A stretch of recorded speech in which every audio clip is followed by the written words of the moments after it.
olisi tarkoitus sitten tutustua, että kuvailen mitä ero on 7 vuotta vanhassa Linhai 300 ja sitten uudessa tämmöisessä Pro Max 420. Aika paljon eroa 7 vuodessa on tullut. Ja eroja tuosta kuvailen ja sitten minkälaisia oireita on ollut ja minkälaisia muutoksia olen joutunut tekemään tuohon 300. Tähän en ole tehnyt mitään. Tämä on päivän vanha. Eli siinä on tää 420 Pro Maxin takapää ja täällähän on erillisjoustukset ja semmoista systeemiä. Täällä vanhassa 7 vuotta vanhassa 300, niin täällä on suora taka-akseli. Yksi Pietari vaan on keskellä. Sitten täällä on jotain pientä eroa täällä variaattorissa. Tässä on tämmönen moottori ja variaattori ja täällä toisessa on sitten ihan erilainen ja täällä on toi pakkasestepullokin, se on näkyvissä tuolla toisessaan, se oli ihan piilossa. Se on pantu näkyviin se paikka siellä. Sitten tämä moottorihan on sitten ihan erilainen ja tämä vaihelaatikko on ihan erilainen. Tuolla ja muuten tuo etuperä on varmaan ihan sama.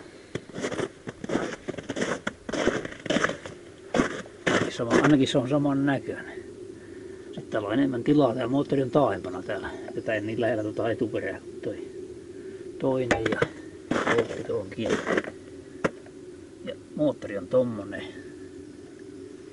Vaihtoehto on tommonen. Toisessahan se on semmonen H-vaihe täällä. H-vaihekeppi. Täällä on tämmönen H-vaihekeppi täällä toisessa. Sitten mä kerron tästä että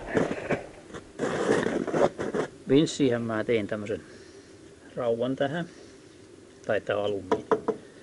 Ja sitten se on tosta menee tonne ja täällä on väkipyörä ja tohon rullaa, mikä tuolla alalla laitoin kuulalaakerit. Siellä on muuten paikat kuulalaakerille. Niin ei kuluta vaijeria. Täällä ei vielä ole sitä kuulalaakeria, laitan mä sen sinne kanssa tonne. Mä sorvaan isomman reijän sinne ja pan kuulalaakerin. Niin ei kulu vaijeri. Sehän katkesi nyt tosta se vaijeri viimeksi. Se kuluttaa tosta. Mutta tässä toisessa niin toisessahan sitä ei saa edes nostettua tarpeeksi korkealle. Tätä kun se kiinnike on tuolla noin alla tolla.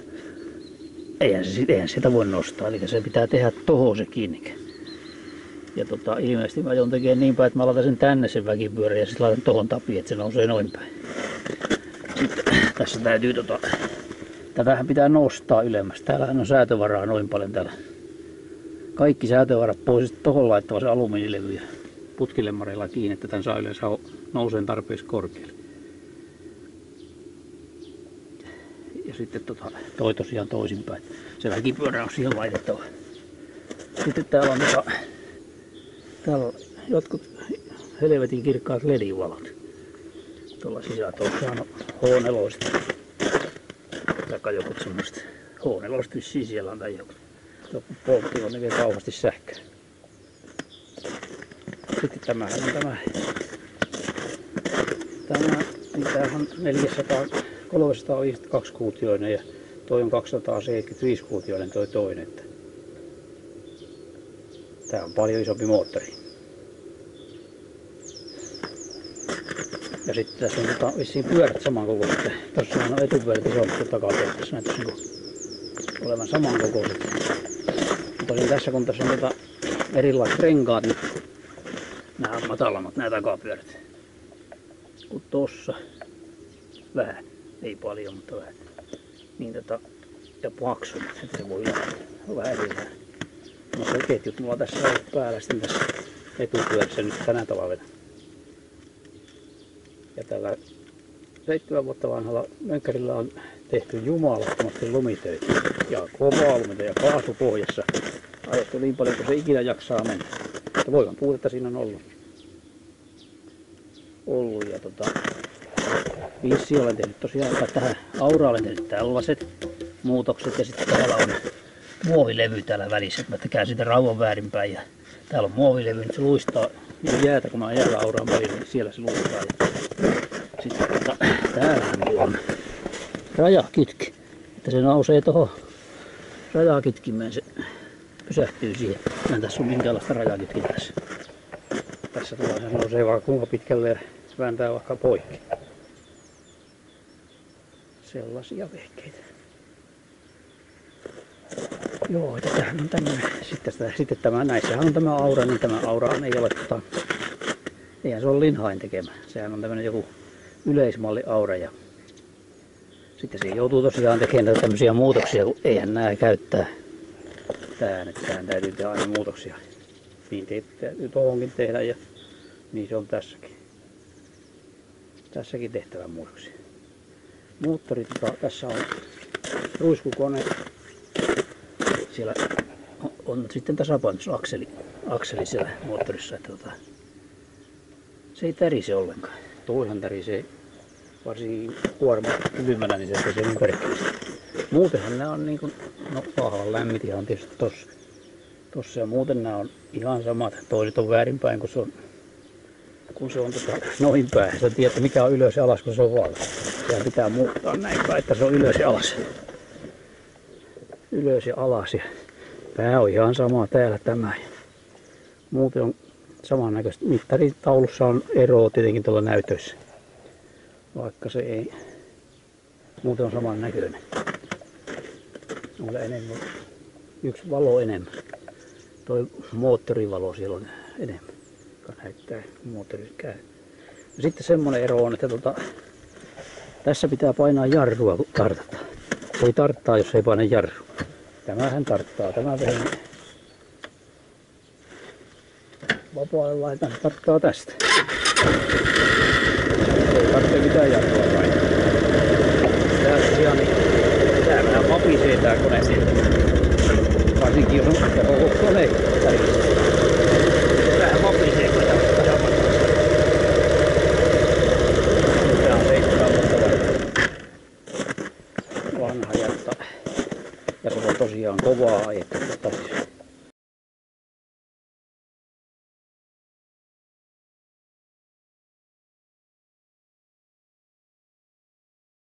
Mä oon aurunut tällä jäätietä tonne saareen ja täällä kotona niin täällä kaikki mitä täällä näkyy niin on aurattu. Ja sitten jäätiekin on ollut semmoinen, että se on ollut 25 metriä leveä. Ja siellä on ollut 30 senttiä lunta. Ja eihän se jaksaisi mennä muuten hitaalla vaihteella ja kaasupohjassa. Se on kyllä kovilla autoa kone. Mutta edelleen toimii ihan täysin. Kytkiremontin mä olen siihen tehnyt. Tohon vaihoon kytkimen. Tohon vaihoon kytkimen se maksoi se kytki 129 €. Ei ollut kallis. Eli sieltä lähti palaset pois sieltä kytkimestä ja sehän alkoi ottaa kiinni jo tuossa 1500. Ei pystynyt liikkua ollenkaan. Heti alkoi rohisee vaihdelaatikko jostain. Jos yritti vaihtaa laittaa päälle, niin sehän piti sitten heti laittaa kytki. Hihnaa ei ole vaihdettu koskaan. Siellä on se Mitsubishi alkuperäinen hihna. Ei ole edes vielä kauheasti kulunut. Ei ole vielä semmoisessa mitoissa, että olisi vaihto kunnossa. Sitten täällä on tämä kaide. Eli tää on kyllä erikoinen juttu tämä kaide. Eli kun on tämmönen kaide tässä, ja tää on itse tehty tämmönen, eikä ole mitään väärää mikä se on. Niin sillä saa ajaa ilman kypärää. Auratessahan se kypärä on helvetin paha. Ei mitään näe jumata, kun kypärä päässä on tää taakse mitään. Nyt kun on tämmönen, niin saa aurata ilman kypärää. Ja no, tää on kokeiltu kerran, että tää ei kaadu ojassa pöllähte. Tää on pikkusen tosta katon vääntynyt ja kääntyi kyljelleen, niin se vähän väänti vähän oli se enemmän, mutta mä oikossa. Sitten mä vahvistin tosta itse vähän lisää. Eihän tää mikään siis tukeva ole, mutta ei tää kaadu kun tää on näin leveä, niin tää jää kyljelle. Mutta kyllä toi vääntyy joka kerta, kun se kaantuu. Ja sitten tässä on tosiaan, niin mä olen lisännyt tänne peruutusvalo, että toihan piipittää kun peruuttaa ja tämä tässä ei piipitä, vaan syttyy pakkivalo. Sellainen systeemi ja tuollahan asti toi vilkkuvalo, mitä mä Artsa käytän. Ja tässä on vähän laiton tuulilasi silloin heti alussa tonne. Ja kyllä tää on hyvin kestänyt, ei tää oo kai polukarbonaattia, mutta kyllä tää hyvin on kestänyt tämmöstä pehmeitä ainetta. Sitten nämä, no itse tehtyjä nämä laatikot tämmöiset, jossa on sitten näitä vehkeitä. Mutta sellainen on toi vanha, se on 7, vai kohta 8 vuotta vanha. Ja uusi on sitten tämmönen. Mulla on niissä mitään eroa sitten. No pyörät on erilaiset, tässä on etupyörät ja takapyörät samanlaiset. Tuollahan on ruuvireijät, kato erilaiset tuolla. Etupyörässä vanteessa on kauempana ruuvit isommalla jaolla ja tässä on niinku samalla jaolla noin pultit. Eli toi etupyörä ei käy taakse, se on valtaiseltaankin isompi. Mutta se tekee toi vaihdelaatikko sen, kun tässä on uusi vaihdelaatikko.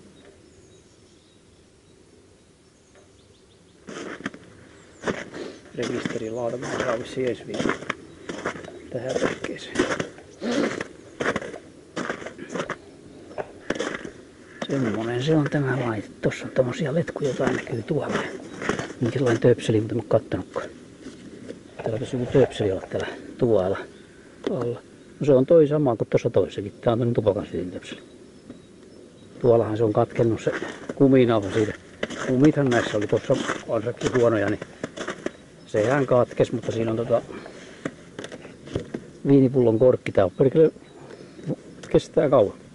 Niin, sitten tuossa kumeessa niin tässä on ollut tässä. Eli tuollahan on semmonen kumi tuolla vaihkepin juuressa. Se alkuperäinen kumi ei kestä pakkasta yhteen. Se on joka talvi ajalla. Ja se on nyt siellä on